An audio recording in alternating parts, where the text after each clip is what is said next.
Todo lo que he soñado, todo lo que había anhelado, todo lo que quiero está en ti.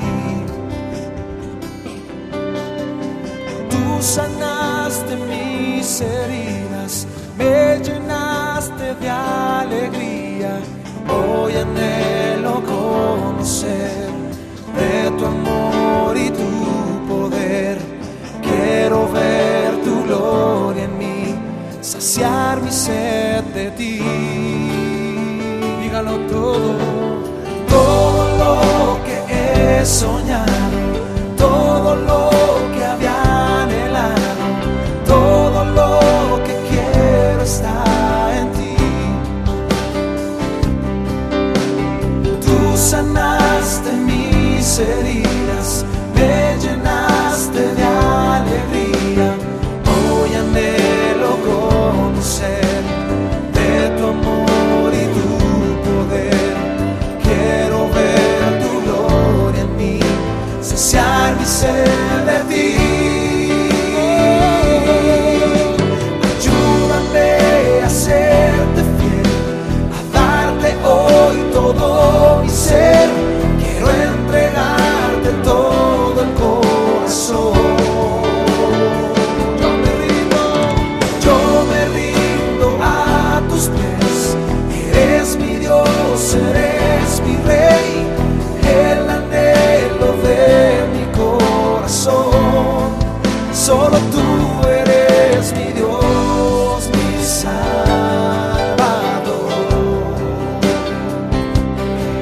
Solo tú, mi Salvador.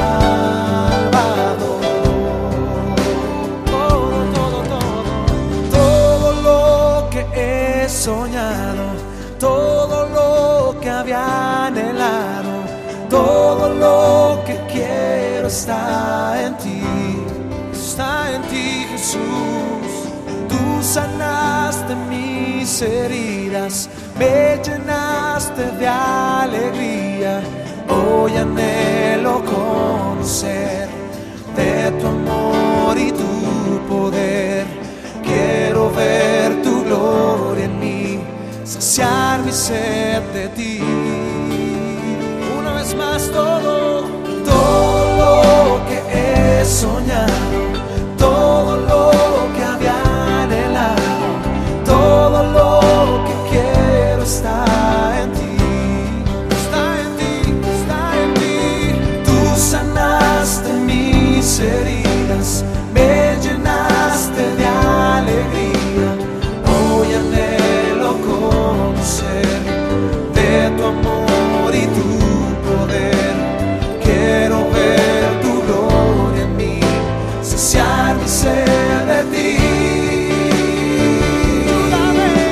Ayúdame a serte fiel, a darte hoy todo mi ser. Quiero entregarte todo el corazón. Todo, Señor. Yo me rindo a tus pies. Eres mi Dios, eres mi Rey, el anhelo de mi corazón. Solo tú eres mi Dios, mi Salvador, mi Salvador. Tú eres mi Señor. Buenas noches, mis queridos hermanos. Una vez más nos reunimos para estudiar de la palabra de Dios. Yo estoy en verdad muy contento. Ya esta es nuestra semana número 8, en la cual vamos a tener un tema más respecto a estos temas controversiales dentro de la iglesia. Así que espero, como ya es de costumbre, ¿verdad?, tener ahí en casita ya su cuaderno, su lápiz, su Biblia, y estar atentos a lo que vamos a aprender hoy de la palabra de Dios. Así que yo le invito a que cierre sus ojos y vamos a orar para presentar este tiempo al Señor, que Él nos ayude, nos guíe, abra nuestro entendimiento y nos permita no tan solo entender y comprender, sino vivir su palabra y atesorarla en nuestro corazón. Vamos a orar. Señor, te damos gracias por esta oportunidad que nos das de estudiar tu palabra. Ayúdanos, Señor, a no tan solo a entenderla, sino a vivirla, y por sobre todo que tu Espíritu Santo nos ministre, sabiendo que lo que estudiamos es tu palabra, no son ideas humanas, ni nos interesan, Señor, tampoco revelaciones nuevas, no nos interesa. Lo que tu palabra tiene y lo que es tu palabra es suficiente para nosotros, para vivir, Señor, una vida que te honre, que te adore, que te exalte y que sea dedicada a ti, Señor. Por eso queremos atesorar tu palabra en nuestros corazones. Abre nuestro entendimiento y te agradecemos a través de Jesús nuestro Señor. Amén. Amén. Amén. Bueno, mis hermanos, vamos, este va a ser el tema de hoy. Ponga atención a lo que dice.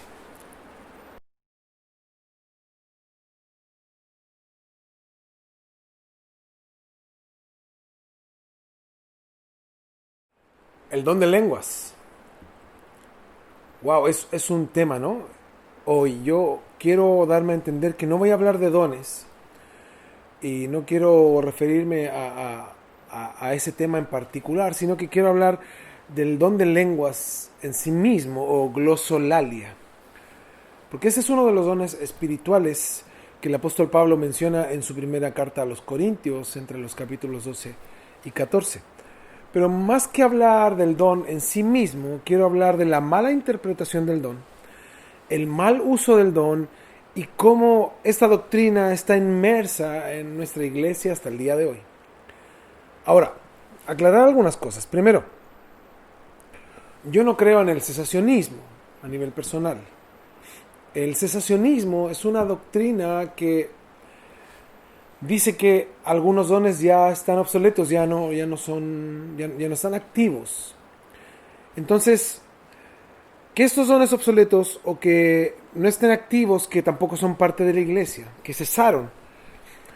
Pero tampoco estoy de acuerdo con la contraparte del exceso de estos dones y de otros en particular. Y creo que este estudio hemos tratado de desarrollarlo para tener una visión correcta, comprensible respecto al don de lenguas y cómo se ha malinterpretado el don de lenguas, porque es un don, y yo podría decir es uno de los más mal usados y descontextualizados en nuestras iglesias el día de hoy, atribuyéndole incluso a este don que es una experiencia obligatoria que cada cristiano debe de tener para mostrar que el Espíritu Santo está en él.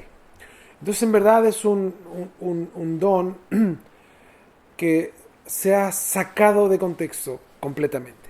Ahora, la primera vez que se dio este don es cuando se cumplió la promesa de Jesucristo a sus discípulos. ¿Se acuerdan que cuando, y lo hemos estudiado justamente en esta serie, cuando Jesús, antes de ascender al cielo, les hace una promesa en Hechos 1, que vendría el Espíritu Santo y que ellos serían llenos, ¿no?, del poder de Dios para poder proclamar el Evangelio en todo el mundo, ¿verdad?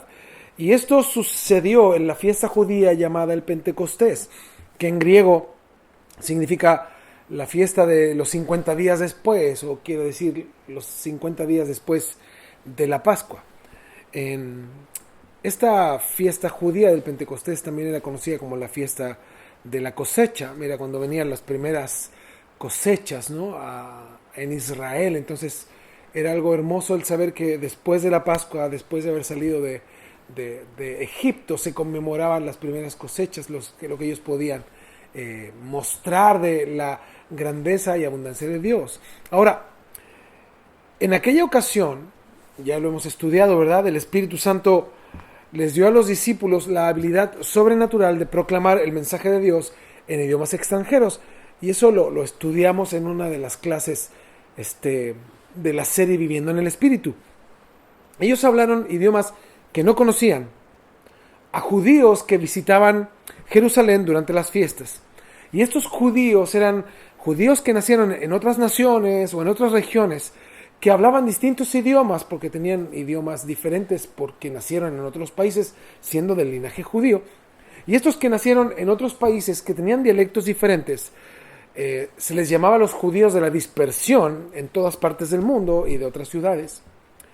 Y dice la Biblia en Hechos 2, 1 al 4, que cuando llegó el día de Pentecostés estaban todos unánimes juntos y de repente vino del cielo un estruendo como de un viento recio que soplaba, el cual llenó toda la casa donde estaban sentados, y se les aparecieron lenguas repartidas como de fuego, asentándose sobre cada uno de ellos, y fueron todos llenos del Espíritu Santo, y comenzaron a hablar en otras lenguas, según el Espíritu les daba que hablasen. Ahora, la razón por la que Dios les envió al Espíritu Santo es muy concreta. El Espíritu Santo no fue enviado a los discípulos o a los apóstoles o a la iglesia primitiva para que tuvieran experiencias sobrenaturales. La Biblia enseña que el Espíritu Santo fue enviado a la iglesia para darle poder al creyente para ser testigo de Cristo, ¿verdad? Y el Espíritu vino a llenar la vida del hombre redimido, vino a capacitarnos, nos llenó de Él, nos selló con su plenitud, y mientras nos va convenciendo de pecado y esa necesidad constante de arrepentimiento, un arrepentimiento continuo. Ahora, el tema del don de lenguas es un tema bíblico que podemos llamar un tema secundario, al que se hace alusión en pequeñas secciones dentro de los 27 libros, por ejemplo, del Nuevo Testamento. Se habla respecto o se menciona de las lenguas solo en 3 pasajes del libro de Hechos y en 1 Corintios entre los capítulos 12 y 14. Y no hay nada más. Es todo lo que hay. Por eso es mencionado mayormente en Hechos 2 como el medio que el Espíritu Santo utilizó para que miles, porque en esta fiesta habían miles de judíos escucharan el mensaje del Evangelio, y 3,000 judíos que oyeron el Evangelio, oyeron las maravillas de Dios en su idioma natal, respondieron al Evangelio después de la predicación de Pedro. Y eso para mí es trascendente. Ellos no creyeron por las lenguas, no creyeron por lo que le decían en lenguas o en sus idiomas. Ellos creyeron después de la predicación del Evangelio de Pedro, o la predicación de Pedro en sí mismo, que habló el Evangelio. Después de Hechos 2 es mencionado en Hechos 10:46, cuando el Evangelio llega por primera vez a los gentiles, los que no eran judíos, y para confirmar de algún modo, y esto lo estudiamos, la aprobación de Dios hacia los gentiles, ocurre el mismo hecho. Nos dimos cuenta que Dios dio una evidencia similar que en Pentecostés ahora a un grupo de gentiles, para mostrar básicamente que no había distinción, no había diferencias entre judíos y gentiles. Ahora, después es mencionado por último en Hechos 19:6, cuando cerca de 12 hombres habían sido bautizados por Juan el Bautista, ahora oían el Evangelio de Jesús. Y por último, la última mención en el Nuevo Testamento respecto a las lenguas es mencionado en 1 Corintios capítulo 12 y al capítulo 14, en una carta correctiva del apóstol Pablo a los Corintios. El apóstol Pablo estaba haciendo algo muy trascendente con ellos, muy trascendente. Les estaba instruyendo y además corrigiendo de prácticas que no eran correctas. Ahora, sin duda surge una pregunta, y la pregunta es muy simple: ¿por qué posteriormente a estos escritos en la historia de la iglesia no se habla de lenguas como una señal importante en la iglesia? Yo siempre me preguntaba eso. Tampoco como un don recurrente hasta la iglesia contemporánea, y ahí es donde yo quiero que estudiemos un poco, comprendamos más acerca de esto. O sea, desde el siglo I, ¿verdad?, después de que Jesús ascendió al cielo, vemos en Hechos de los Apóstoles 3 eventos respecto al don de lenguas, y luego solamente en una iglesia de todas las iglesias que había en la zona, los Corintios. Después no se sabe nada en la historia respecto a las lenguas, ni por los escritores de la iglesia primitiva, ni por los padres de la iglesia, ni por los escritores posteriores, hasta nuestra época contemporánea. Cuando esto se reanuda de algún modo, fue a principios del siglo XX.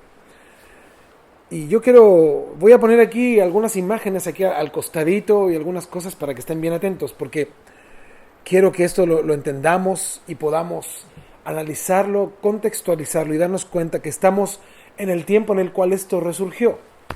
Bueno, a principios del siglo XX, en 1906, surgieron las primeras iglesias pentecostales.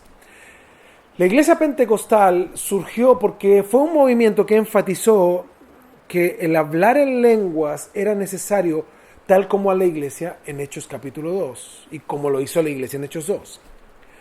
Tristemente, este resurgimiento reciente en la historia de la iglesia cristiana, sin lugar a dudas, ha sido un hecho y un objeto de controversia, porque ha dividido a las iglesias a causa de diferentes opiniones sobre esta práctica. Ahora, el más grande problema es que se ha tergiversado la enseñanza del don de lenguas, afirmando que es un don para todo creyente.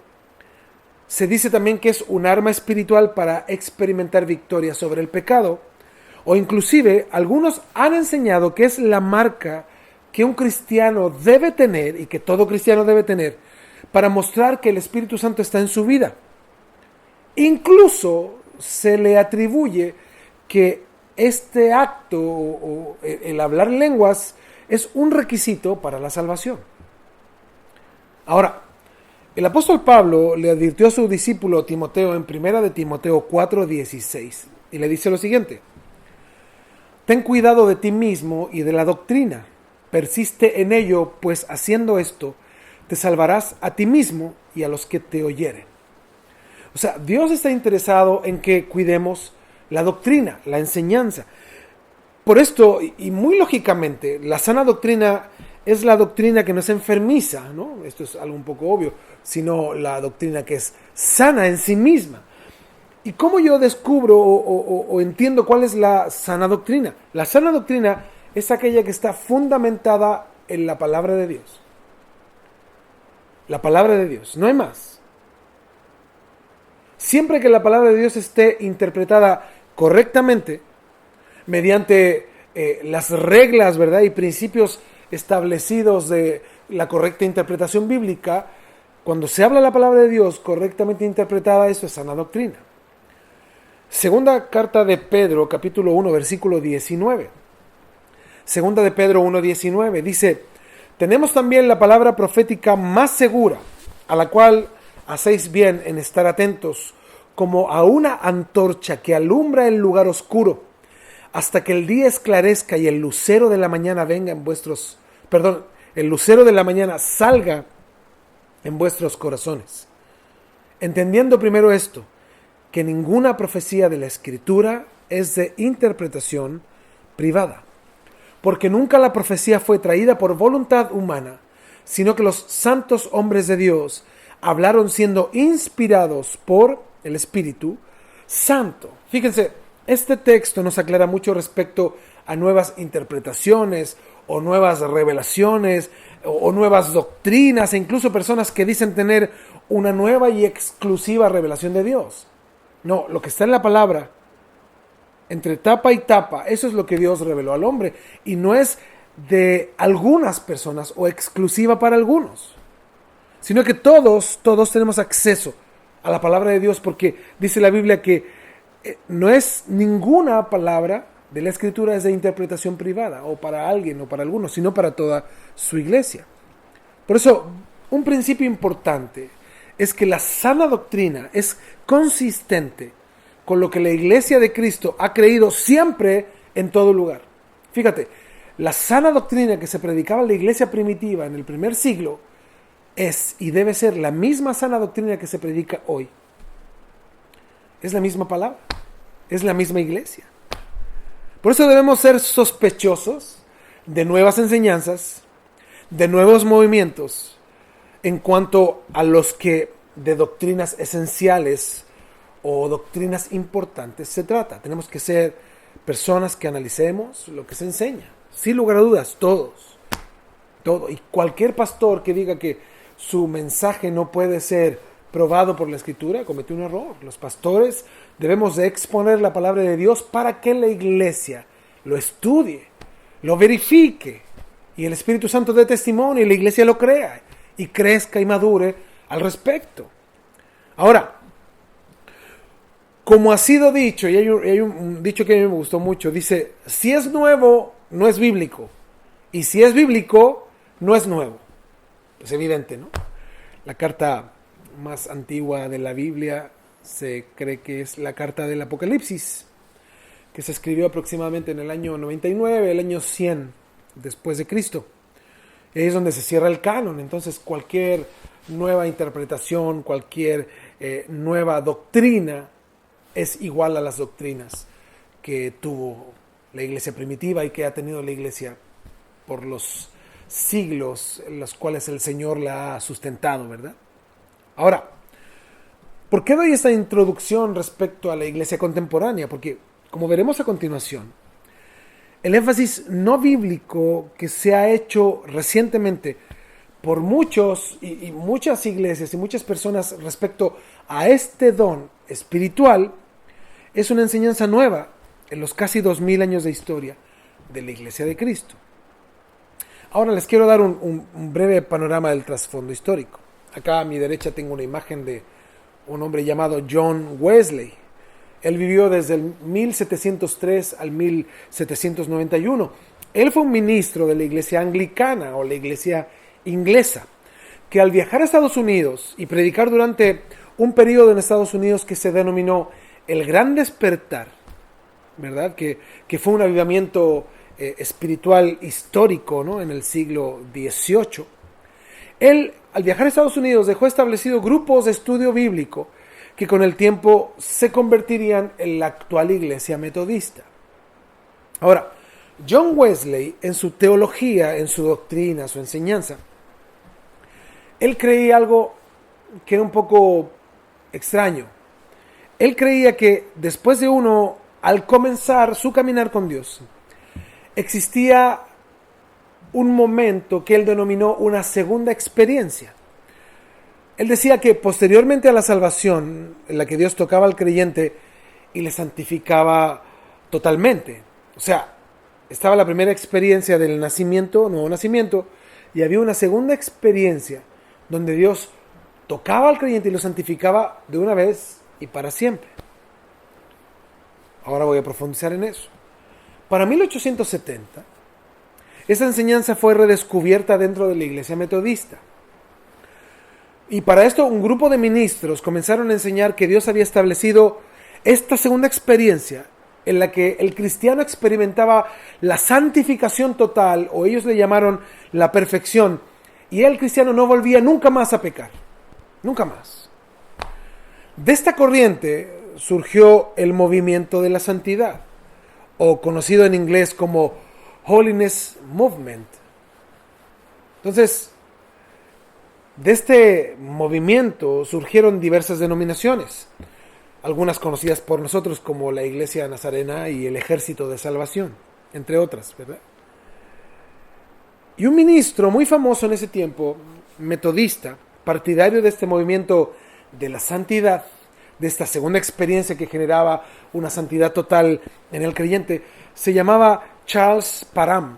Y él estableció un instituto bíblico que se llamaba el Bethel Bible College en Topeka, en Kansas. Él, al enseñar el libro de los Hechos para aplicarlo al evangelismo y a las misiones mundiales, les pidió a sus alumnos que buscaran el poder, pero recibiréis poder cuando haya venido sobre vosotros el Espíritu Santo, lo que dice en Hechos 1:8. Y él decía que deberían de buscar ese poder que Dios daba para evangelizar.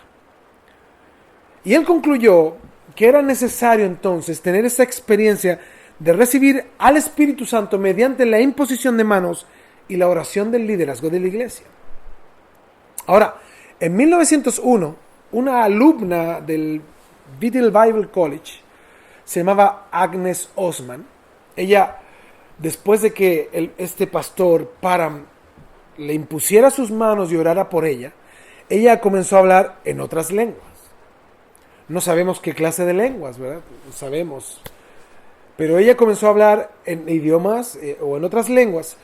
Y todos se regocijaron pensando que estos eran los idiomas y dialectos de otras naciones para poder predicar y evangelizar en el mundo.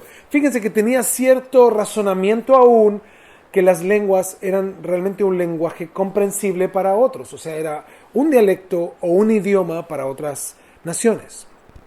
Ahora, donde esto se tergiversó mucho, esta aplicación, fue que Charles Parham abrió otra sucursal de su escuela en Houston, Texas, y hay un predicador afroamericano llamado E. William Seymour, que acá también tengo la imagen. Él era hijo de esclavos. Fue impactado por esta nueva doctrina de las lenguas. Y tras mudarse a Los Ángeles, California, abrió una misión él allá en la calle de Azusa, en donde se enfatizaban las enseñanzas aprendidas bajo Charles Parham. Ahora, la enseñanza de Seymour era que las lenguas era una tercera experiencia. Fíjense, con Wesley se creía que las lenguas eran una segunda experiencia.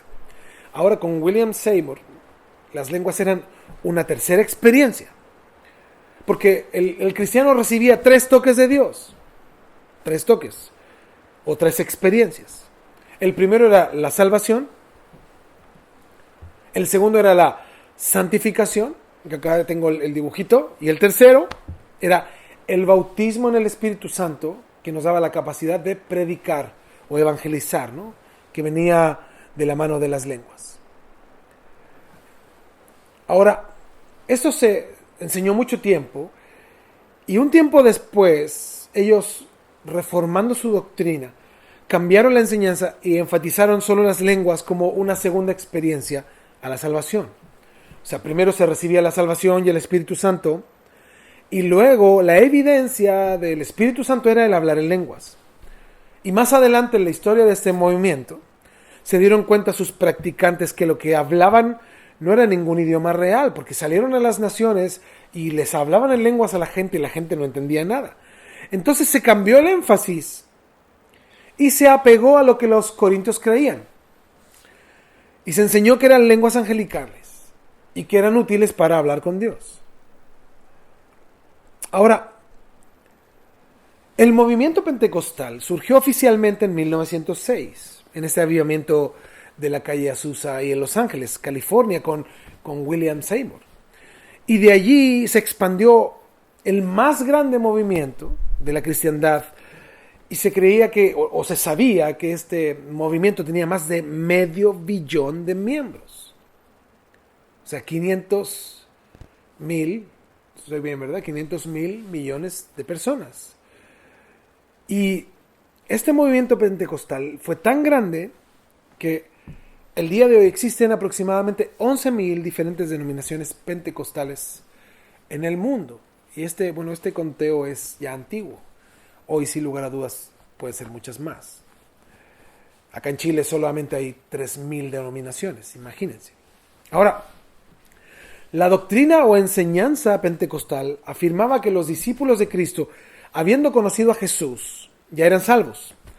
Pero cuando fueron llenos del Espíritu Santo en Hechos 2, en el día de la fiesta de Pentecostés, ellos recibieron el bautismo del Espíritu Santo.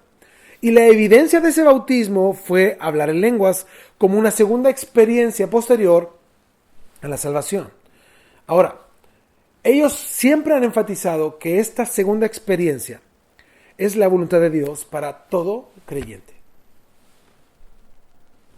Todo cristiano, dicen ellos, debe tener su propio Pentecostés en su vida personal. Todo cristiano debe de hablar en lenguas, y de ahí el nombre de la iglesia o de estas iglesias que comparten esta doctrina, pentecostales. Ahora, este movimiento, después de 1906, esto fue un evento muy macro, muy grande, tuvo un segundo énfasis histórico en el año 1960, a través de este hombre llamado Dennis Bennett, que era un ministro episcopal. Él era de la iglesia de Inglaterra, o la iglesia anglicana, pero en Estados Unidos.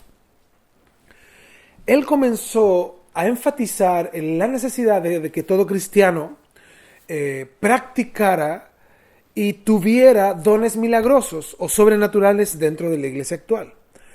Entonces, a través de su influencia, este pensar se expandió dentro de las principales denominaciones cristianas de Estados Unidos, como episcopales, metodistas, bautistas, presbiterianos e incluso católicos romanos. Surgió un interés renovado por los dones que denominaron sobrenaturales del Espíritu Santo: lenguas, sanidades, milagros, sueños, profecía. Ellos comenzaron con la ideología que cuando alguien era tocado por el Espíritu debía de caer al suelo. A este énfasis de los dones se le llamó el muy conocido movimiento carismático, de la palabra griega carisma, ¿no? De donde viene la palabra dones.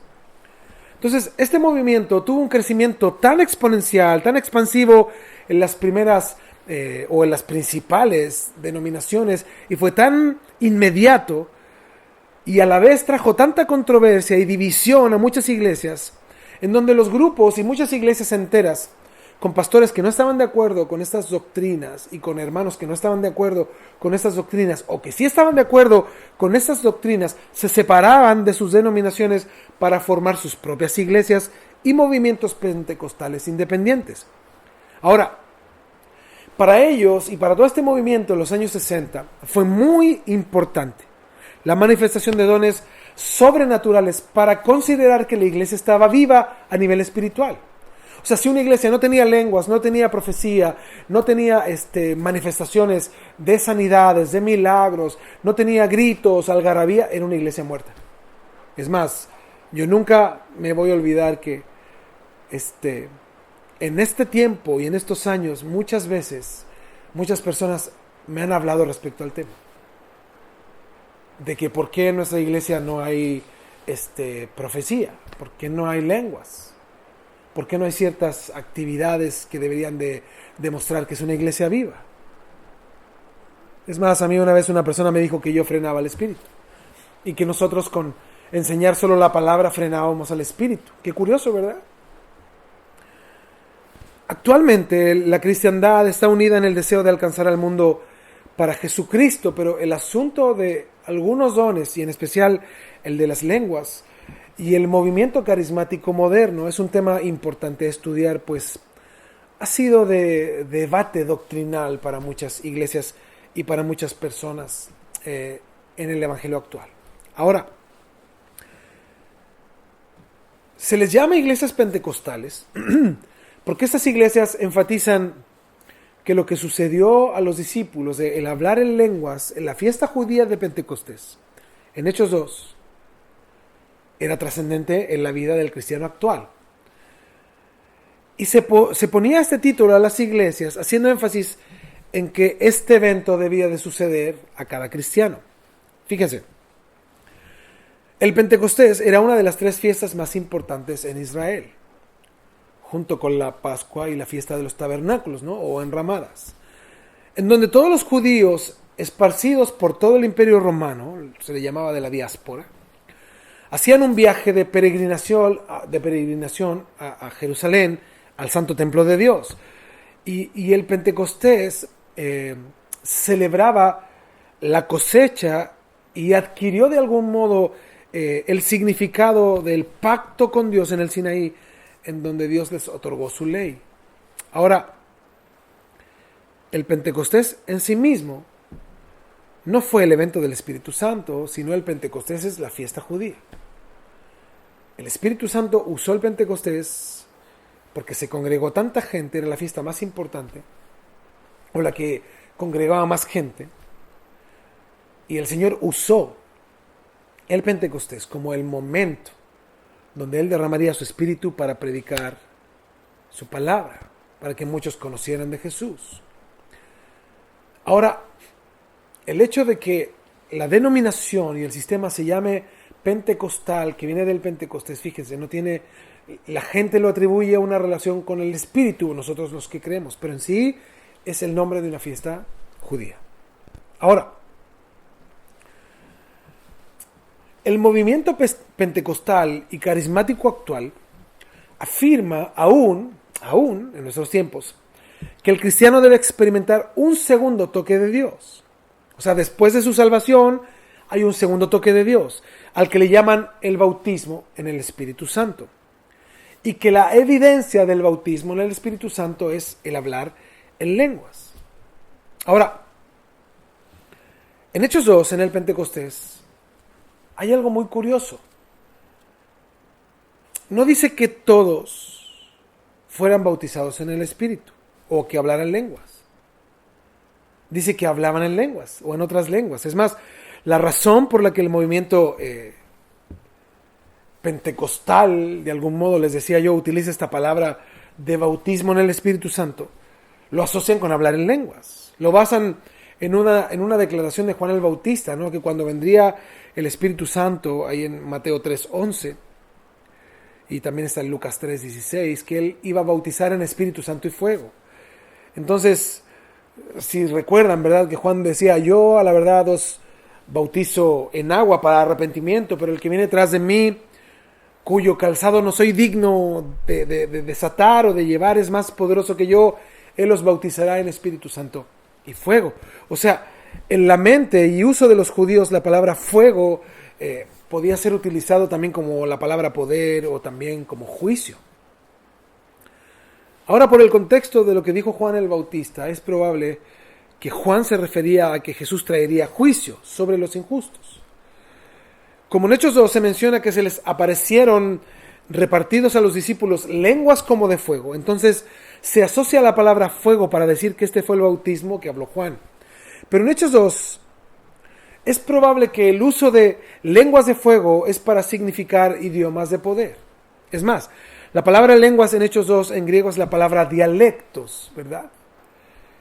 Además, en el original las lenguas de fuego significa un recipiente lleno. Y yo lo explicaba cuando estudiamos respecto a Hechos 2, ahora en nuestra serie Viviendo en el Espíritu. Yo les explicaba que era una persona o un recipiente que tiene una entrada de aire para que el fuego adentro se multiplique. Es tan grande el fuego que hay en el recipiente, tan grande que salen estas como lenguas, ¿no? Como una llama que crece por esa abertura. Está tan lleno, saciado de fuego. Y eso es lo que da la figura en el idioma original. O sea, las lenguas en sí significa un recipiente tan lleno, con tanto fuego en sí mismo, que por la parte superior, por la abertura, salía esta llama grandísima de su ser. No habla de lenguas humanas, porque muchos asocian como una lengua, como la lengua de nuestra, ¿no? La que aquí tenemos en la boca, como una lengua de una imagen de fuego que es sobre la cabeza. No, habla de una llama de fuego, una lengua de fuego. Ahora, Dios les dio la habilidad sobrenatural de hablar en idiomas que no conocían a través del poder de Dios o el fuego de Dios. Y esto es posterior a la llenura. La lengua en sí misma no representa los idiomas, la llenura del Espíritu Santo sí. Ellos fueron llenos del Espíritu, capacitados con muchos dones y habilidades para servir a Dios de manera increíble.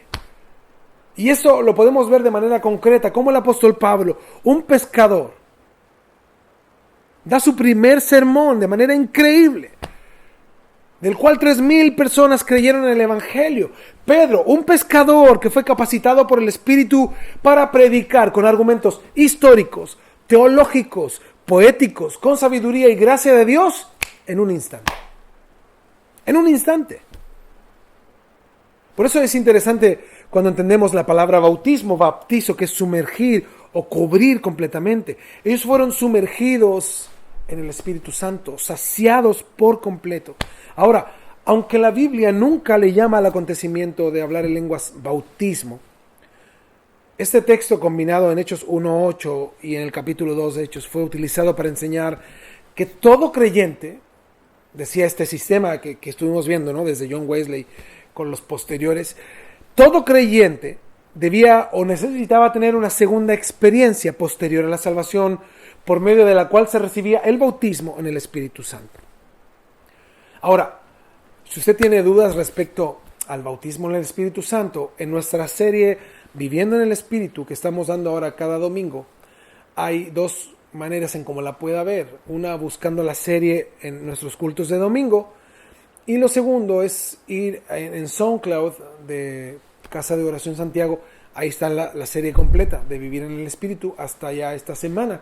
Y ahí puede escuchar el tema particular del bautismo en el Espíritu. Ahora, en Hechos 1:8 dice: pero recibiréis poder cuando haya venido sobre vosotros el Espíritu Santo, y me seréis testigos en Jerusalén, en toda Judea, en Samaria y hasta lo último de la tierra. Ahora, vamos a buscar mucho en la Biblia para que la misma Biblia nos conteste las siguientes preguntas en base a lo que la Biblia nos enseña. Vamos a ver dos textos. Y según estos dos textos, ¿cuáles son las razones por las que el Espíritu Santo fue enviado? Vamos primero a Juan 14:26. ¿Por qué razón el Espíritu Santo fue enviado? Juan 14:26. Mas el Consolador, el Espíritu a quien el Padre enviará en mi nombre, Él os enseñará todas las cosas y os recordará todo lo que yo os he dicho. Juan 16:13. Pero cuando venga el Espíritu de verdad, Él os guiará a toda la verdad, porque no hablará por su propia cuenta, sino que hablará todo lo que oyere y os hará saber las cosas que habrán de venir. Él me glorificará, porque tomará de lo mío y os lo hará saber. Todo lo que tiene el Padre es mío, por eso dije que tomará de lo mío y os lo hará saber. Fíjense, aunque puede haber creyentes pentecostales que crean distinto, el movimiento pentecostal oficialmente enseña que todo creyente debe tener una segunda experiencia posterior a la salvación. O sea, debe de hablar en lenguas. Pero la Biblia nos recalca que el Espíritu, cuando viene al creyente, la manifestación de la presencia del Espíritu no son las lenguas.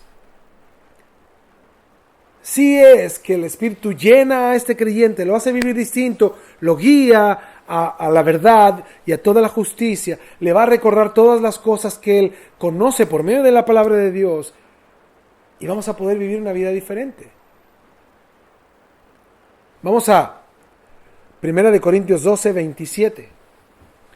Y acá se nos presenta otra pregunta. ¿Dará a todos Dios el don de hablar en lenguas? Porque así lo enfatiza este movimiento, que todos deben de hablar en lenguas. 1 Corintios 12:27. Dice, vosotros pues sois el cuerpo de Cristo y miembros cada uno en particular. O sea, somos todos miembros del cuerpo, pero cada uno es un miembro particular, somos distintos. A unos puso Dios en la iglesia primeramente apóstoles, luego profetas, lo tercero maestros, luego los que hacen milagros, después los que sanan, los que ayudan, los que administran, los que tienen don de lenguas. ¡Wow! Y aquí nos responde la pregunta. ¿Son todos apóstoles? No. ¿Son todos profetas? No. ¿Todos maestros? No. ¿Hacen todos milagros? No. ¿Tienen todos dones de sanidad? No. ¿Hablan todos lenguas? Respóndalo usted. No. ¿Interpretan todos? No. Por eso el error del movimiento, que podemos denominar pentecostal, es enseñar que cada creyente debe de hablar en lenguas, que es como un don obligatorio para todos. Pero acá el apóstol Pablo le habla a los corintios que eso no es verdad. Ahora, las lenguas que hablaron en Hechos 2, ¿eran lenguas angelicales, no entendibles, o eran dialectos o idiomas humanos? Y este es otro error de este movimiento, que enseña que cada creyente debe tener su propio Pentecostés con lenguas inentendibles. Cuando el verdadero Pentecostés, lo que ocurrió fue que Dios dio una habilidad sobrenatural para que ellos tuvieran idiomas reales, humanos, jamás aprendidos, jamás estudiados. Por eso, cuando estudiamos Hechos capítulo 2, nos damos cuenta que fue tan sobrenatural como Dios los capacitó a todos ellos con idiomas tan diversos, de tantas naciones, de tantas etnias. Fue tan maravilloso. Dice que todos entendieron y se maravillaron. Se maravillaron de que les hablaban la palabra de Dios, el mensaje del evangelio en su propio idioma. Y ahora, si fue un idioma comprensible, se cumplió el objetivo. En Hechos 2:41 nos explica si se cumple el propósito de las lenguas en Hechos 2, comprensibles. Dice así que los que recibieron su palabra fueron bautizados. Y yo les decía, ¿cómo alguien que no hablaba el hebreo de la época o el arameo de la época, cómo pudo entender el mensaje de Pedro? Simple. Habían hermanos que Dios les dio el don de lenguas. ¿Y qué hacían estos hermanos? Mientras Pedro predicaba con la unción de Dios, él capacitado por Dios, ¿qué hacían estos hermanos? Traducían al instante el mensaje. Para eso Dios los usó a ellos. Traducían el mensaje y eso es glorioso. Pedro hablaba y estos hombres llenos del Espíritu Santo traducían el mensaje. Literalmente, nunca habían estudiado el idioma, nunca lo habían adquirido. Fue por Dios. En un instante. Dice así que los que recibieron su palabra fueron bautizados y se añadieron aquel día como 3,000 personas. ¡Wow! ¡Wow! Eso es impresionante. Yo lo he estudiado muchas veces, pero cada vez que lo leo, lo entiendo, me impresiona. Me impresiona lo que ocurrió ese día. Yo siempre por eso les invito, pónganse en el lugar, imagínense ahí, estando ahí, personas que tú escuchas ahí a Pedro hablando en hebreo y viene una persona en español y te dice, mira, Jesús es el Mesías, el Salvador de la humanidad. Si tú crees en Él, eres salvo. Y el hermano escuchando lo que decía Pedro, y ahí él te repetía y te decía, si tú crees en Jesús, serás salvo. Y ahí hablando en hebreo otra vez Pedro en arameo, y acá el hermano otra vez traduciendo, tienes que arrepentirte de tus pecados. ¿Te imaginas en esa posición? Por eso los que creyeron fueron como 3,000 personas y fueron bautizados y se añadieron a la iglesia. ¡Qué glorioso! Ahora comparando las lenguas en Hechos capítulo 2 con 1 Corintios 14. 1 Corintios 14, esto nos trae ver una diferenciación bastante opuesta. Vamos a ver los dos textos y los vamos a comparar. Hechos 2, 8 y 11.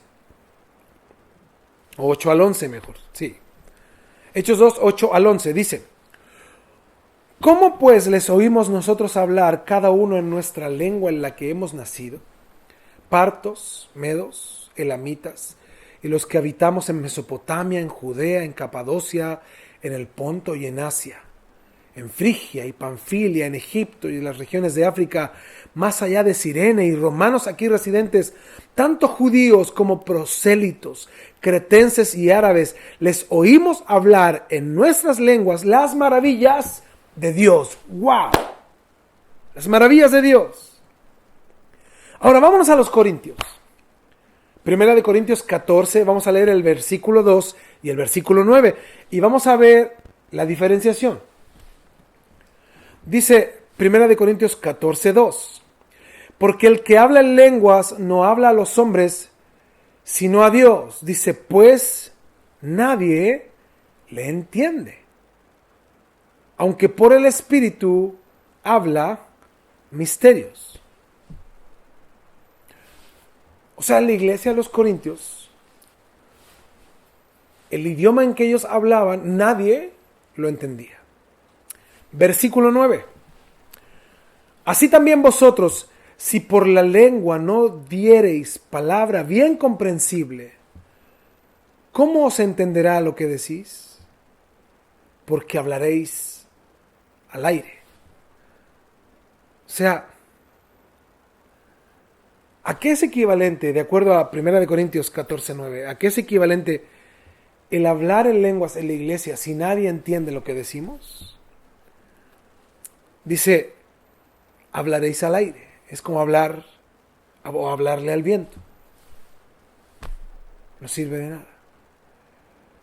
Por eso, según 1 Corintios 14, 23, dice, si pues toda la iglesia se reúne en un solo lugar y todos hablan en lenguas y entran indoctos o incrédulos, ¿no dirán que estáis locos? O sea, Pablo se pone en el lugar de los inconversos que van a la iglesia a oír la palabra de Dios. ¿Y qué pensarán los visitantes si llegan a una iglesia en la que todos hablan en lenguas al mismo tiempo, pero el mensaje es incomprensible, todos hablan para sí mismos? Dice, ¿no dirán que estáis locos? Y eso nos muestra una diferenciación impresionante. En Hechos, los idiomas se hablaron claramente para predicar la palabra de Dios, para pregonar el evangelio de Jesús, para hablar lo que el Señor demandaba claramente a muchas personas. En cambio, en la iglesia de Corinto se hablaba en lenguas, pero en lenguas inentendibles. Ahora, ¿cuáles son los requisitos que Dios pide para que se hable en lenguas en la iglesia?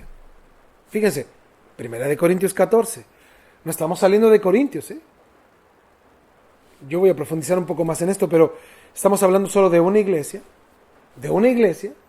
en toda Asia y en toda la zona de las iglesias, solo una iglesia que tenía énfasis en las lenguas.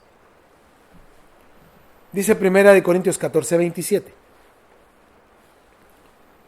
Si habla alguno en lengua extraña, sea esto por 2 o a lo más 3. O sea, si hay alguna lengua extraña, fíjate como Pablo lo denomina, lengua extraña, no está hablando de ni un lenguaje angelical en este caso, ni está hablando de un idioma. Está hablando de una lengua extraña. Si habla alguno en lengua extraña, sea esto por 2 o a lo más 3. Primer requisito. O sea, en una iglesia, que si hay gente que habla lenguas, hable 2, a lo más 3. Y por turno, dice. O sea, no juntos. Por turno. Y uno, o sea, alguien, el que entienda lo que se está diciendo, dice, interprete. Ponga atención, 28. Y si no hay intérprete, o sea, si nadie entiende lo que dice, porque aquí hay que poner mucho ojo, Esto es un peligro.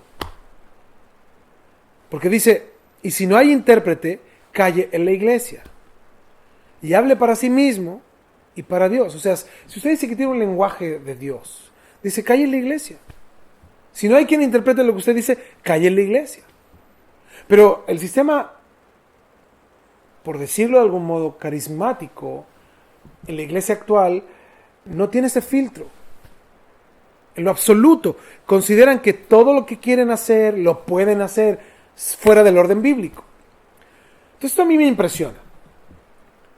Y también me hace preguntarme otra cosa. Primero, 2 o 3 como máximo.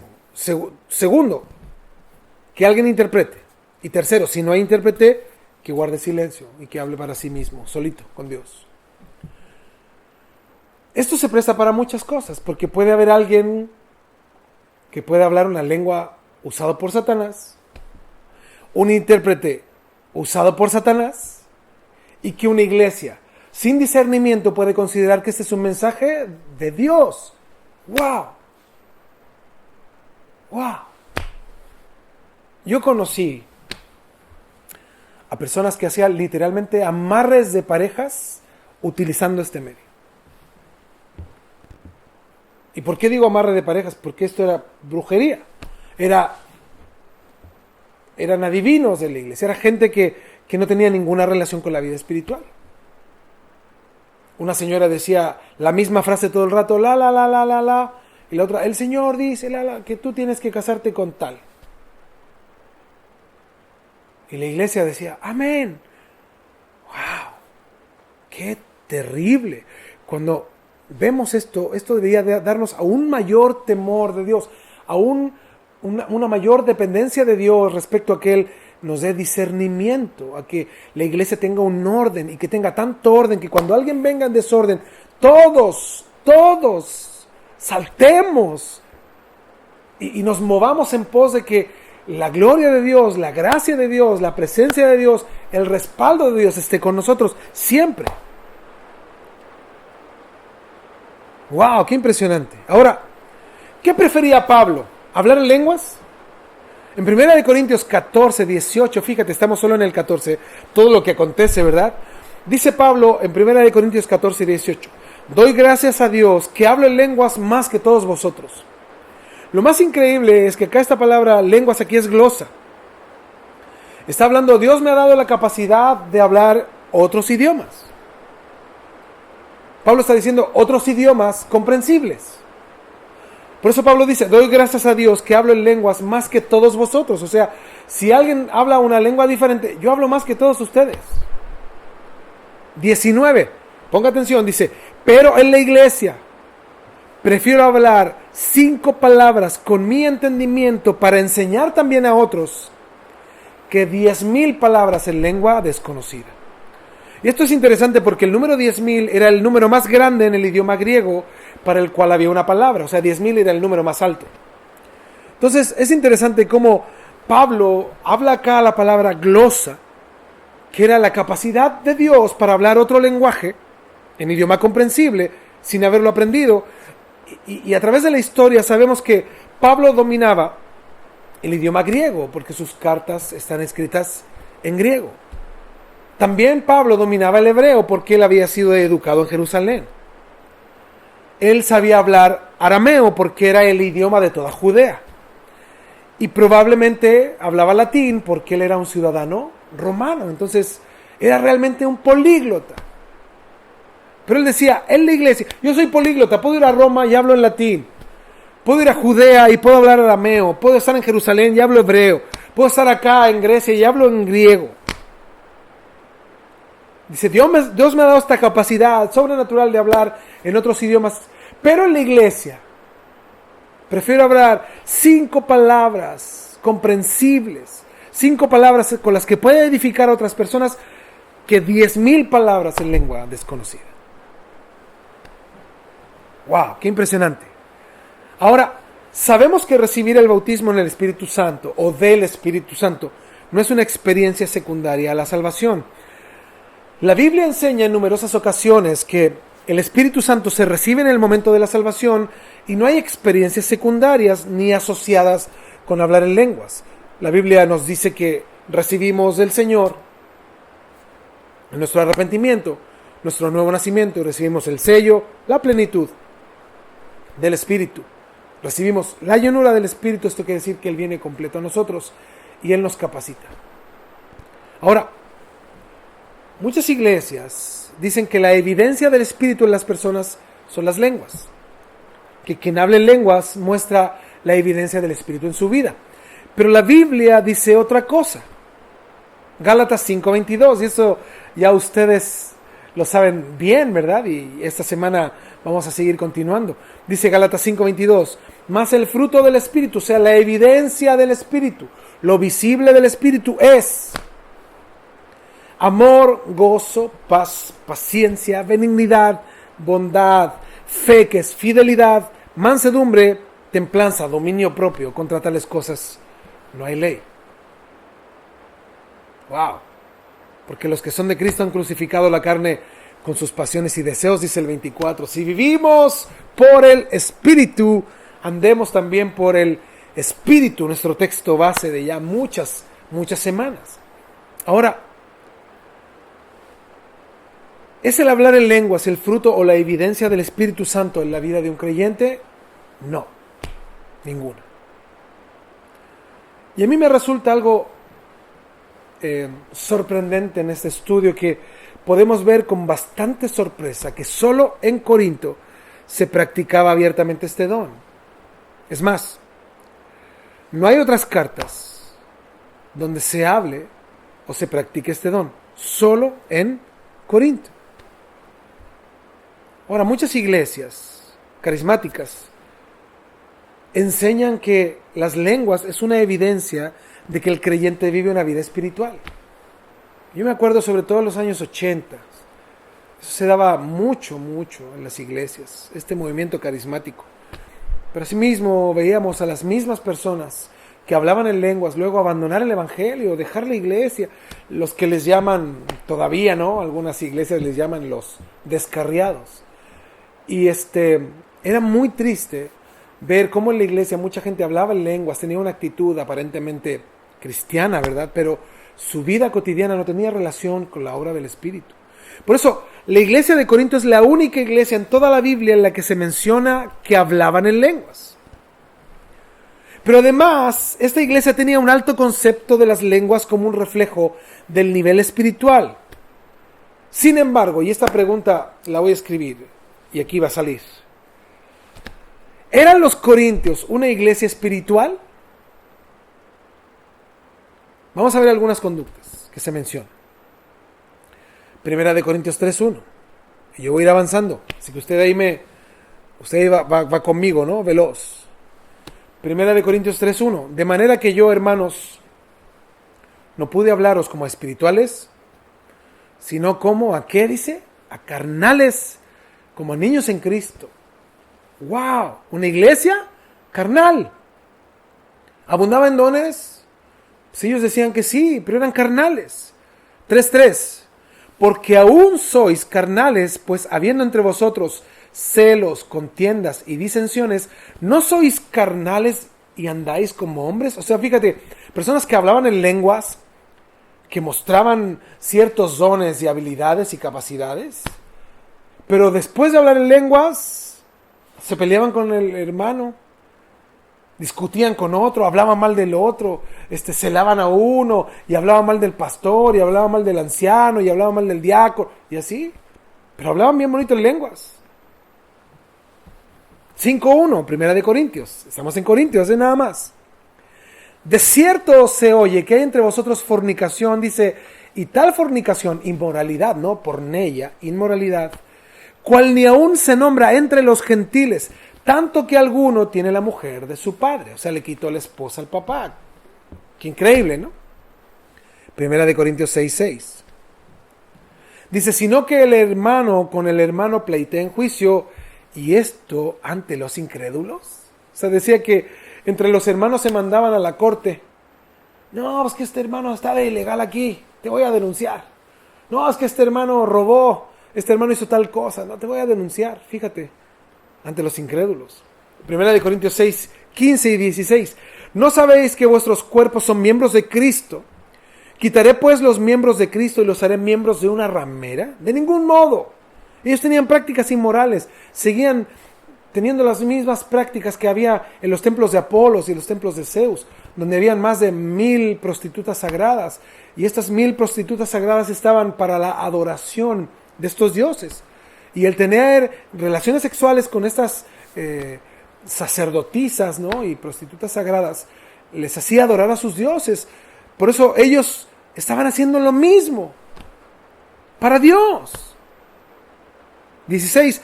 ¿O no sabéis que el que se une con una ramera es un cuerpo con ella? Porque dice, los dos serán una sola carne. Hasta tiene... Esta carta y estas frases tienen un tono de un regaño fuerte a los hermanos. Y esto no acaba aquí. Primera de Corintios 11:17.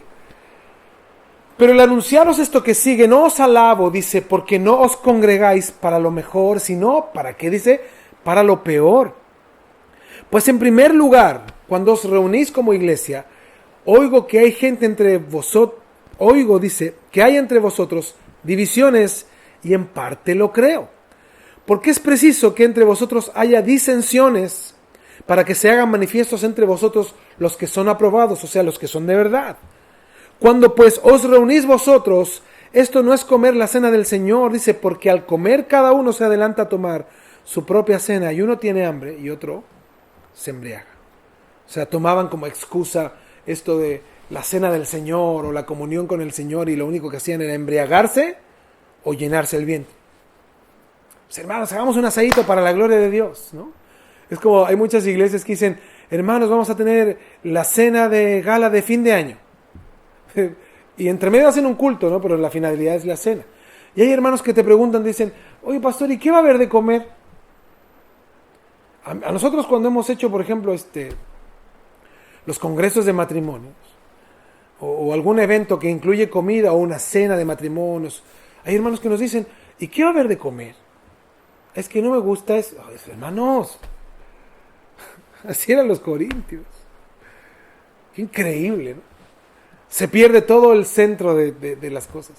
Se dice, pero pastor, pues es que cobra. Pues sí, pues si vamos a un hotel nos van a cobrar.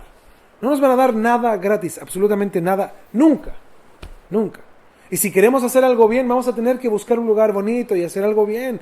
Y vamos a tener que pagar, todos, porque todos lo hacemos. Pero tiene una finalidad que es muy superior al comer algo, al llenar el vientre. Muy superior a eso.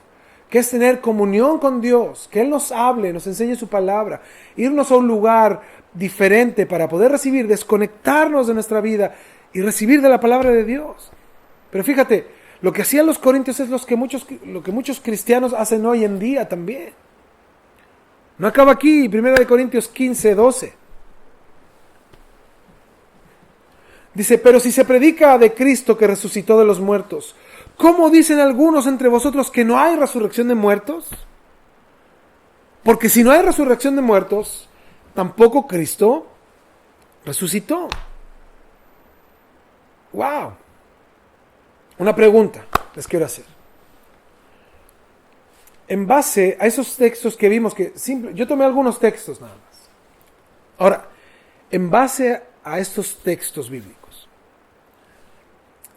quiero basarme en la salud espiritual de los corintios. ¿Cree usted que el don de lenguas es una evidencia de la madurez espiritual de un creyente? Claro que no, ¿verdad? Ahora, además de la lista de dones que está en 1 Corintios capítulo 12, la Biblia menciona 2 listas más de dones en otros libros. Y quiero que veamos si están mencionadas las lenguas o no. Efesios 4:11. Efesios 4:11. Fíjate, es el mismo apóstol Pablo. Dice, y él mismo constituyó a unos apóstoles, a otros profetas, a otros evangelistas, a otros pastores y maestros. Ahora, vamos a Romanos 12:4 para ver otra lista de dones. Otra lista de dones que es bastante impresionante. Dice, de manera que teniendo diferentes dones, según la gracia que nos es dada, si el don de profecía, úsese conforme a la medida de fe. O si de servicio, en servir. O el que enseña, en la enseñanza. El que exhorta, en la exhortación. El que reparte, con liberalidad. El que preside, con solicitud. El que hace misericordia, con alegría. Fíjense, en 1 Corintios vimos una lista de dones que da el apóstol Pablo mencionando ahí a los corintios.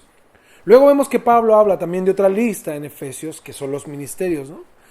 Y vemos en Romanos capítulo 12 también como Pablo habla de otra lista de dones. Y hasta acá, ni a los efesios, ni a los romanos se les habló respecto al don de lenguas. Ahora, 1 de Pedro 4:10, el apóstol Pedro también habla de dones. Dice 1 de Pedro 4:10, cada uno, según el don que ha recibido, ministrelo a los otros como buenos administradores de la multiforme gracia de Dios. Si alguno habla, hable conforme a las palabras de Dios. Si alguno ministra, ministre conforme al poder que Dios da, para que en todo sea Dios glorificado por Jesucristo, a quien pertenecen la gloria y el imperio por los siglos de los siglos. Amén.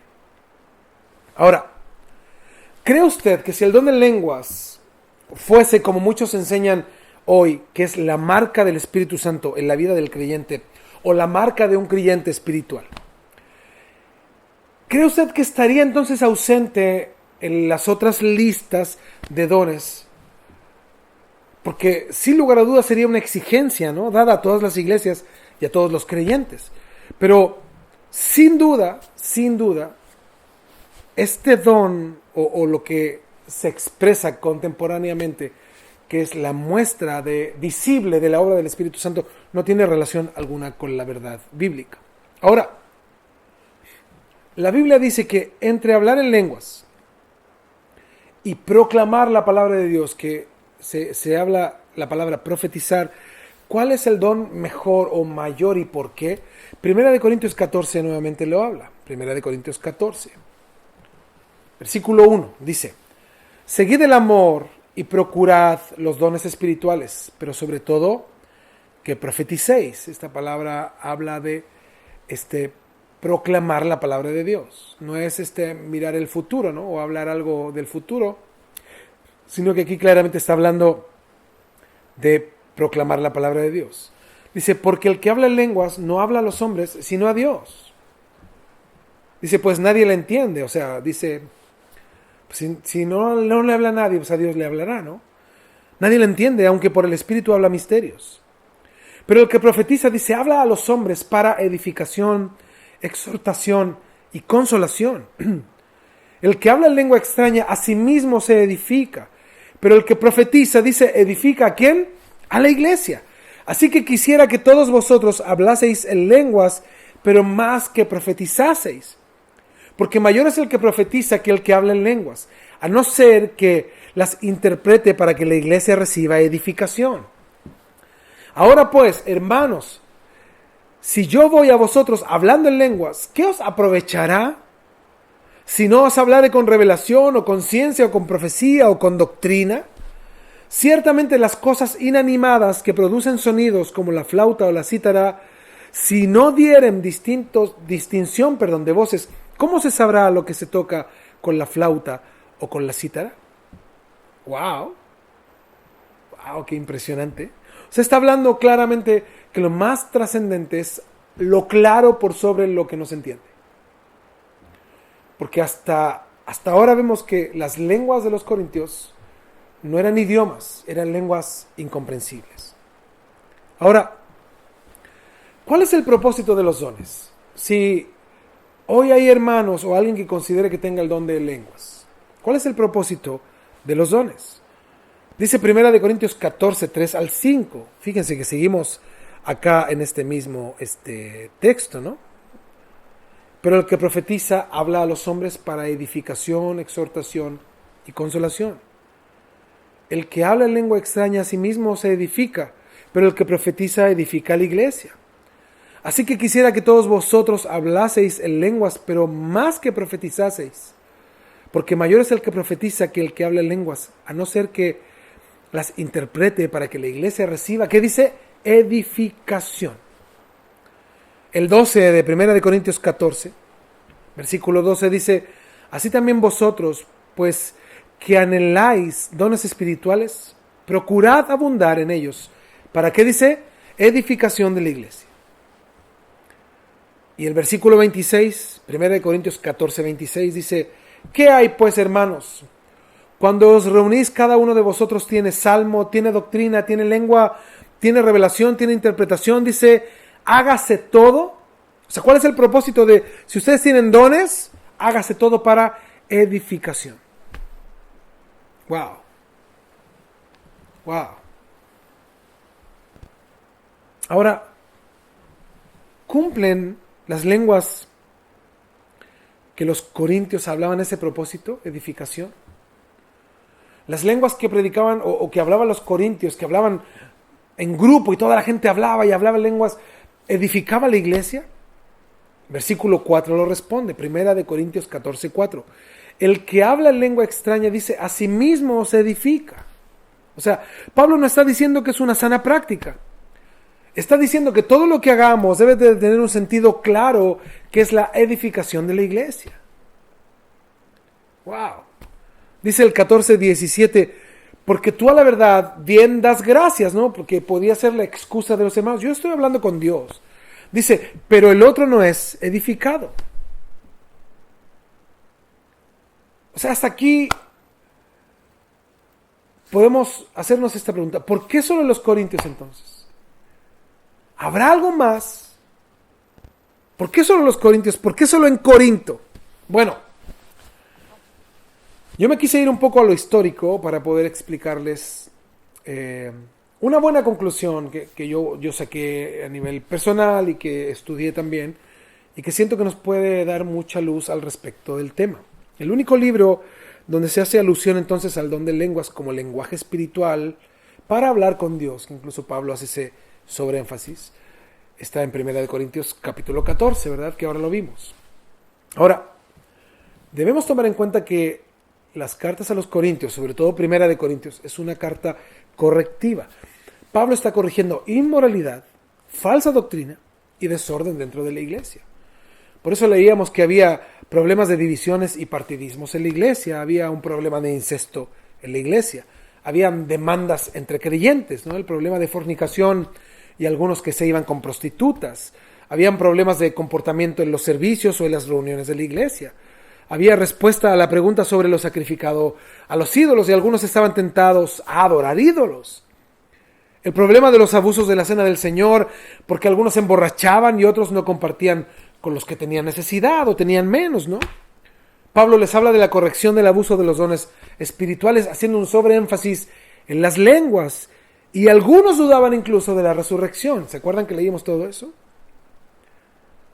Ahora podemos entender por qué Pablo les dijo en 1 Corintios 3:1, de manera que yo, hermanos, no pude hablaros como a espirituales, sino como a carnales, como a niños en Cristo. El 3 dice, porque aún sois carnales, pues habiendo entre vosotros celos, contiendas y disensiones, ¿no sois carnales? ¡Wow! Y eso nos aclara un poco, y va aclarando un poco el panorama. O sea, la única iglesia a la cual Pablo les escribe acerca de las lenguas es a la iglesia que observa más carnal en sus problemas. Y Pablo les escribe para que corrigieran sus abusos y el mal uso de los dones espirituales. Y ahora, ¿cuál es la posible teoría sobre el don de lenguas en Corinto? O sea, solo en Corinto, ¿no? Ahora, históricamente los corintios estaban acostumbrados en su antiguo paganismo, porque en el templo de Apolo habían unas mujeres llamadas las pitonisas. Eran profetisas a las cuales los hombres iban a buscar cierta revelación del futuro. Adivinas, ¿no? Entonces iban los hombres al templo de Apolos, las mujeres y hombres. Se presentaban, traían ofrenda ante sus dioses y se acercaban con las pitonisas, las profetisas. Entonces estas profetisas caían en un trance y comenzaban a balbucear sonidos que eran tomados como profecías que requerían interpretación. Por lo tanto, toda pitonisa que tuviera esta experiencia extática o fuera de sí, era una persona espiritual. ¿Y qué necesitaba? Un intérprete. Evidentemente esto era un acuerdo, espíritus de adivinación, muchos espíritus contrarios ahí, demonios. Y era el negocio, ¿no? La pitonisa y el intérprete. Entonces, lo que balbuceaba la pitonisa era lo que interpretaba este hombre. Y este hombre o esta mujer intérprete le daba esta palabra a estas personas, ¿no? Entonces, los griegos, cuando iban a los templos de Apolos, eran tan crédulos que para ellos era la más grande bendición recibir una palabra de las pitonisas. Ahora, las pitonisas y los intérpretes, para adivinar y dirigir a las personas que asistían a la adoración en el templo de Apolos, tanto la pitonisa como el intérprete eran personas vistas como seres de un alto respaldo espiritual de sus dioses. Eran personas imponentes e importantes a nivel social. Qué curioso, ¿no? Como Pablo les habla al respecto. Entonces ellos vienen con esa ideología del mundo, de la cultura griega. Entonces llegan a Cristo y escucharon del don de lenguas, el verdadero don de lenguas de Hechos 2. En el cual se hablaron idiomas y dialectos reales para comunicar el mensaje de Dios a las personas de otras regiones. Y al escuchar esto, a ellos probablemente les sonó como un balbuceo, como las pitonisas de Apolo. Porque ellos no estaban hablando en otros idiomas, era incomprensible. Entonces, los corintios probablemente elevaron el verdadero don de lenguas a la categoría del don más espiritual de todos. Y ellos le denominaron ahora lenguas angelicales. Y esto empieza a tomar un poco de sentido, ¿verdad?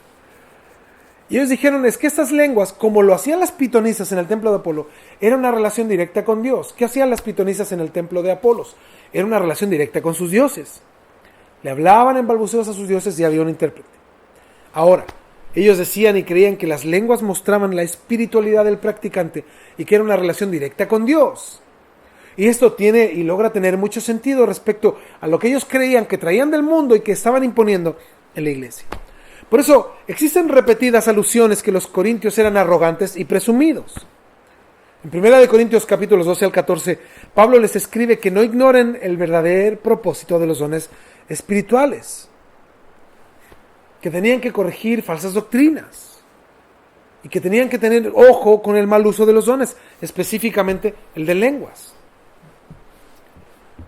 Incluso Pablo les dice que Dios no nos da a todos el mismo don, que todos los dones son valiosos, que todos cumplen una función dentro del cuerpo de la iglesia. Les muestra que los dones nada valen sin amor. Si yo hablase lenguas humanas y angélicas y no tengo amor, vengo a ser como metal que resuena o címbalo que retiñe. Así les dijo el apóstol Pablo. Les corrige sus balbuceos que ellos elevaban a una oración que hablaba y amaba a Dios, Y les decía que mejor hablaran algo que se entendiera. Por eso al final les corrige. Les corrige. Les dice que sin embargo no impidan el hablar en lenguas. Pero el verdadero don. Glosa. ¡Wow! Entonces usted me dirá, pastor, ¿cómo de 2 versículos de toda la Biblia, de 4 referencias en todo el Nuevo Testamento, 3 en Hechos y 1 en los Corintios, porque eso se ha formado una doctrina? ¡Wow! Y esto es una teoría, lo que yo les puedo decir, y de los Corintios, y tiene mérito de encajar con los datos que tenemos, pero es increíble cómo hasta el día de hoy el hombre no quiere entender, el cristiano, que debemos de nosotros sujetarnos a la palabra de Dios y no tomar nosotros la palabra de Dios y moldearla a nuestra idea.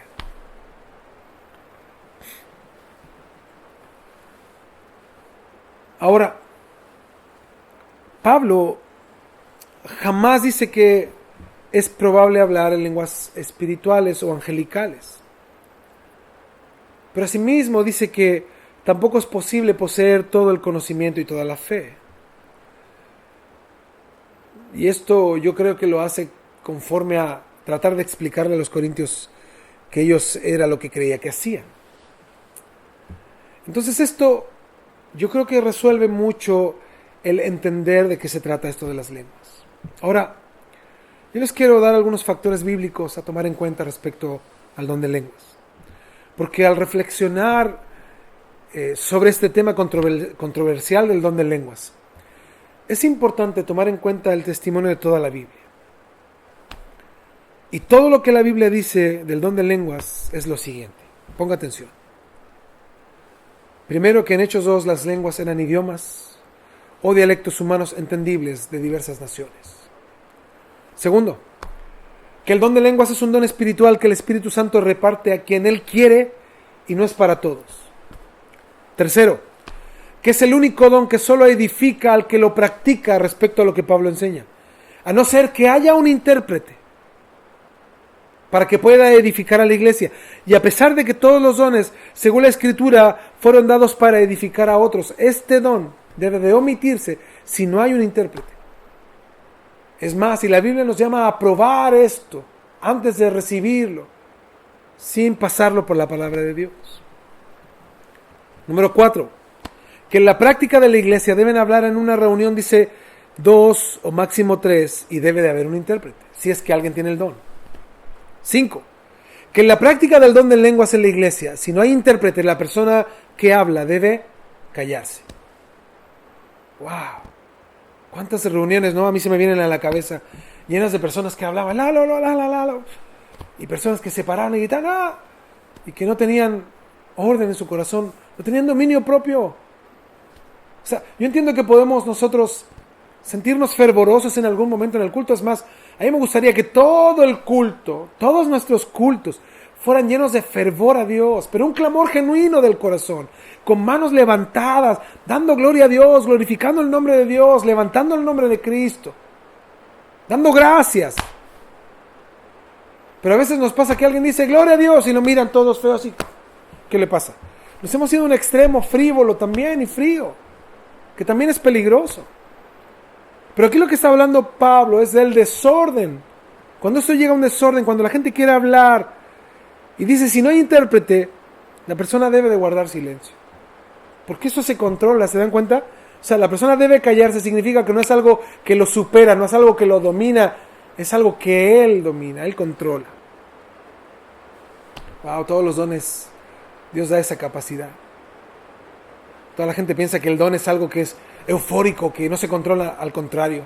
Ahí vemos la carnalidad del hombre, que no tiene control sobre lo que Dios le ha dado, que debe de tener control.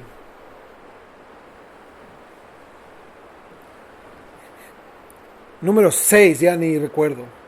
En la iglesia no debe hablar en lenguas todos al mismo tiempo, y menos aún sin intérprete, porque será un obstáculo al evangelio. Y los inconversos pensarán que en la iglesia hay prácticas que van contra el razonamiento humano. Siguiente punto. Dice la Biblia que es preferible profetizar o hablar el evangelio a hablar en lenguas. Y nos deja claro que la palabra profetizar no es predecir el futuro, sino hablar algo que edifique, que consuele y que exhorte.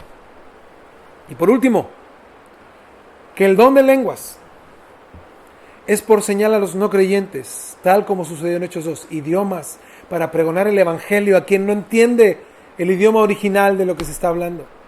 Por eso a mí me impresiona Hechos 2, cómo Pedro predicaba el evangelio y los intérpretes estaban ahí, los hermanos, hablando en lenguas. No estaban no, estaban ellos interpretando lo que estaba diciendo Pedro. Y Pedro decía algo y ellos lo traducían correctamente. Y así ellos pudieron creer.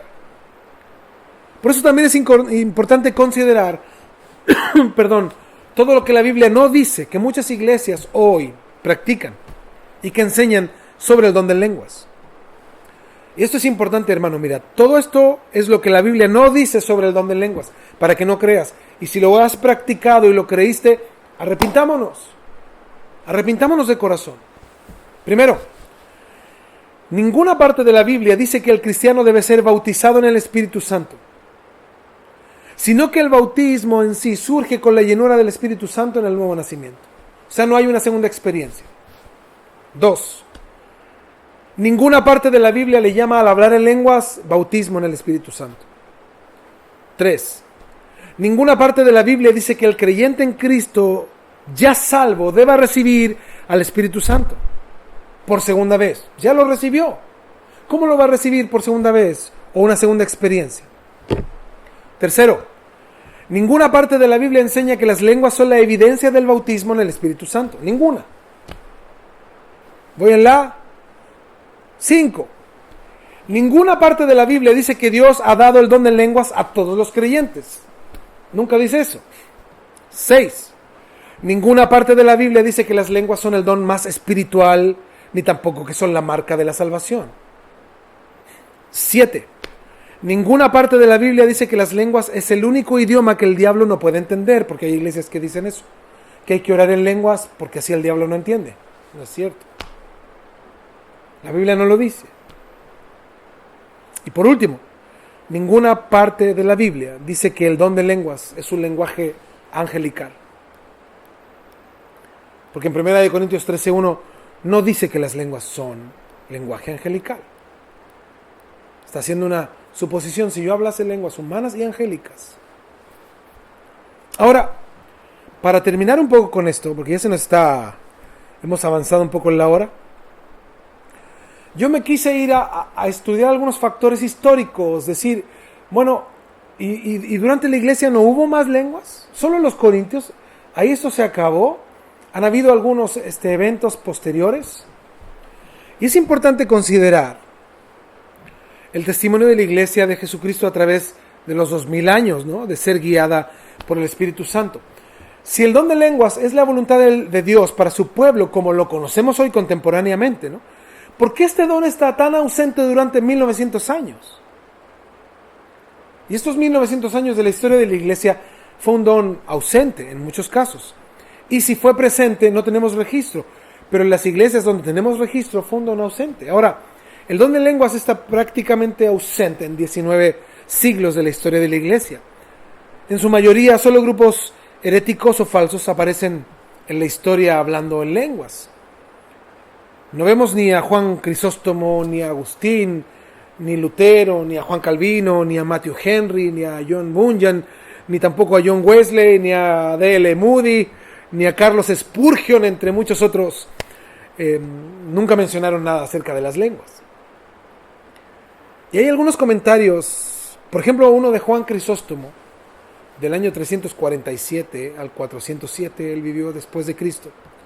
Y él comentó sobre las lenguas en su comentario de 1 Corintios 12 en el siglo IV. Dice, este pasaje es muy oscuro, pero la oscuridad se produce por nuestra ignorancia de los hechos y porque en nuestros tiempos no hay evidencia de las lenguas que ocurrieron en aquel entonces y que ahora no suceden. Eso habla de Juan Crisóstomo en esos años.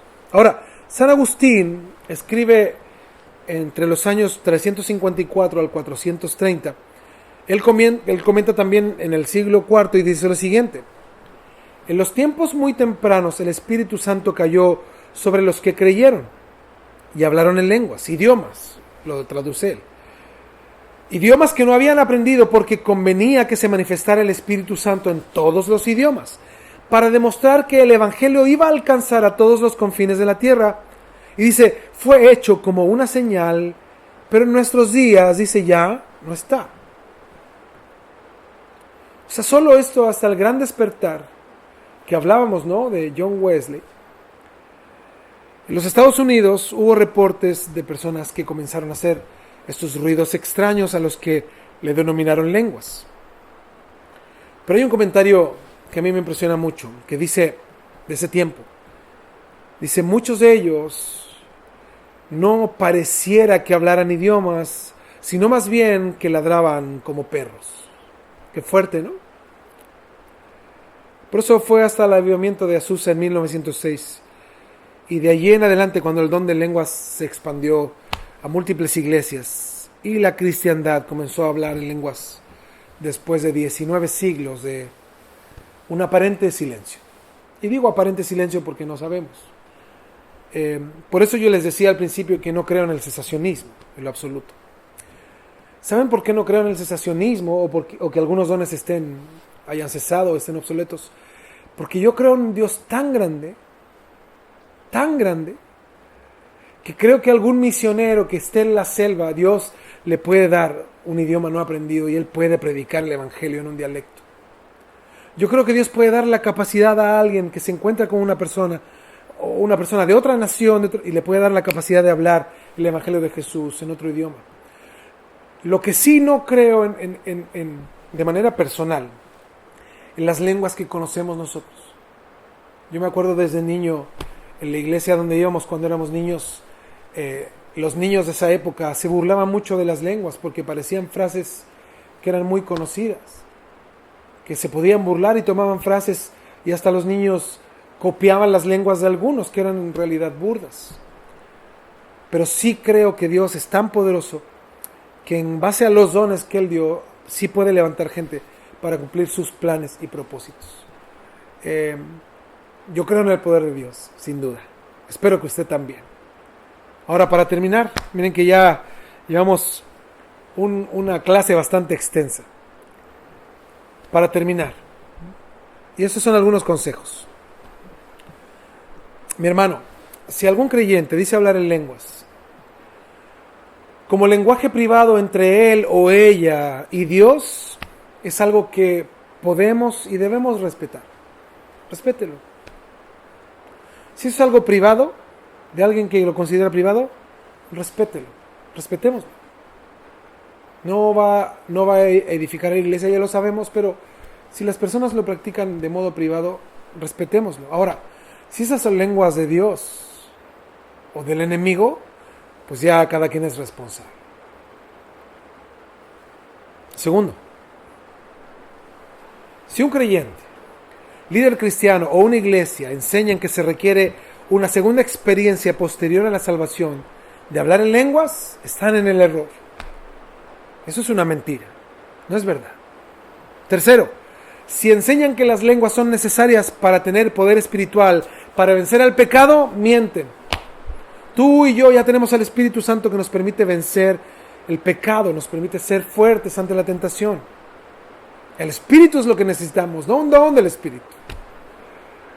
Cuarto, si en una iglesia hablan todos o muchos en lenguas sin intérprete, erran y están en desobediencia a la palabra de Dios. Número 5. Si un líder o pastor habla en lenguas en público sin intérprete, erra y desobedece, sin notar que Pablo decía que él prefería 5 palabras en lengua entendible más que todas las palabras del diccionario en lengua extraña. 6, ¿verdad? 1, 2, 3, 4, 5, 6. Sí, 6. Si un líder o iglesia enseña que si alguien no habla en lenguas, no tiene el Espíritu Santo o no es salvo, o que no puede servir en un ministerio, mienten. Están ignorando las Escrituras y lastiman profundamente las vidas de muchas personas. Ya no sé qué número es. Sigo. Siguiente. Ninguna parte de la Biblia utiliza el lenguaje que el cristiano debe de ser bautizado en el Espíritu Santo. Pero sí nos dice que el creyente es sellado con el Espíritu al creer y ser salvo. Y que todo creyente debe de continuamente buscar ser lleno del Espíritu Santo mediante la presencia de Dios, renunciando al pecado. Siguiente. Ninguna parte de la Biblia dice que el creyente en Cristo ya salvo deba recibir al Espíritu Santo, que ya fue recibido al principio. No hay una segunda experiencia. Siguiente. Ninguna parte de la Biblia enseña que las lenguas son la evidencia del bautismo en el Espíritu Santo. Nunca lo dice. Siguiente. Ninguna parte de la Biblia dice que Dios ha dado el don de lenguas a todos los creyentes. No. Dice que los dones los reparte Él como quiere y a quien quiere. Siguiente. Ninguna parte de la Biblia dice que las lenguas son el don más espiritual. Eso no es verdad. Y por último, ninguna parte de la Biblia dice que las lenguas es el único idioma que el diablo no puede entender. Mis hermanos, pero lo que la Biblia sí enseña claramente, que es más importante enfatizar, son los frutos del Espíritu que los dones. Sin menospreciar en lo absoluto los dones que son necesarios para la edificación de la iglesia. Pero de nada sirve, dice la Biblia, de nada sirve tener dones si no tengo amor, si no tengo el fruto del Espíritu. De nada me sirve tener todo lo demás, dice 1 Corintios 13. ¿Qué más les puedo decir? Cada quien puede sacar sus propias conclusiones y es permitido, al no ser una doctrina fundamental, de poder tener distintas opiniones y ser hermanos, pero yo creo que está bastante claro al respecto. Cómo debemos nosotros de mirar este don y cómo debemos de usar este don y creer con todo nuestro corazón que hoy debemos de velar por el fruto del Espíritu, sabiendo que Dios nos repartió distintos dones y debemos de, primero, conocer qué don Dios nos dio y segundo, usar el don para la gloria de Dios como Él ha establecido que se use. Oramos, mis hermanos, ¿qué les parece si oramos? Señor, aquí estamos un día más, estudiando de tu palabra. Gracias te damos, Señor, por tu palabra. ¡Wow! ¡Qué sorprendente! Es como así misma se interpreta y nos da luz. Creemos en un Dios poderoso que todo lo que tú eres, Señor, no sea limitado al tiempo, al contrario, tú eres el mismo, dice tu palabra, ayer, hoy y siempre lo serás. Yo creo, Señor, en mi corazón que no hay una limitación para ti, en lo absoluto no existe. Por eso hay algunos hombres que consideren ciertas limitaciones o un tiempo para ciertas cosas. No nos equivoquemos, Señor, ayúdanos a tener una mente abierta al respecto. No sabemos todo y hay muchos hombres que pueden parcializarse en algunas cosas, pero debemos de creer con todo nuestro corazón que tú eres un Dios poderoso, que usarás todo, Señor, para alcanzar a tu iglesia, en cualquier lugar del mundo y en cualquier momento. Por eso ayúdanos, Señor, a entender lo que tu palabra nos dice. Capacítanos, Señor, en ella, y que podamos vivir tu palabra, enseñar tu palabra, comprender tu palabra y atesorar a nuestro corazón. Recuérdanos, Señor, cada día tu palabra en nuestro ser, para poder vivir de acuerdo a ella. Te damos gracias por todo lo que has hecho, por todo lo que harás, por tu amor, tu gran misericordia y tu gran bondad. A través de Jesús oramos. Amén. Amén. Bueno, mis hermanos, qué gusto. Estuvimos más de 1 hora y media de clase, así que hasta aquí lo dejamos. Ha sido un honor para mí verles y saber que están aquí conectados. Cuídense mucho, les amamos, atesoren la palabra del Señor. Es un buen tiempo. Respecto al manual que me han preguntado algunos hermanos, yo creo que haré unos pocos. Tendré, yo creo, unos 10 o 12 como mucho. Así que si alguno de ustedes quiere el manual, va a estar toda la clase, toda la explicación, todos los textos, absolutamente todo va a estar escrito, así como lo hacemos con los manuales en la iglesia. Así que si alguien lo quiere, con todo gusto ahí me escribe en privado y yo les puedo dar toda la información respecto al manual que vamos a tener. Dios les bendiga, descansen, nos vemos la próxima semana con la ayuda del Señor. Cuídense mucho y nos vemos el domingo con la ayuda de Dios. Que estén bien. Nos amamos, Dios los bendiga. está en ti, Jesús. Tú sanaste mis heridas, me llenaste de alegría. Hoy anhelo conocer de tu amor y tu poder. Quiero ver tu gloria en mí, saciar mi sed de ti. Una vez más todo lo que he soñado, todo lo que había anhelado, todo lo que quiero está en ti, está en ti, está en ti. Tú sanaste mis heridas, me llenaste de alegría. Hoy anhelo conocer de tu amor y tu poder. Quiero ver tu gloria en mí, saciar mi sed de ti. Ayúdame a serte fiel, a darte hoy todo mi ser. Quiero entregarte todo el corazón, todo, Señor. Yo me rindo a tus pies, eres mi Dios, eres mi Rey, el anhelo de mi corazón. Solo tú eres mi Dios, mi Salvador, mi Salvador. Tú eres mi Señor, tú eres mi Señor.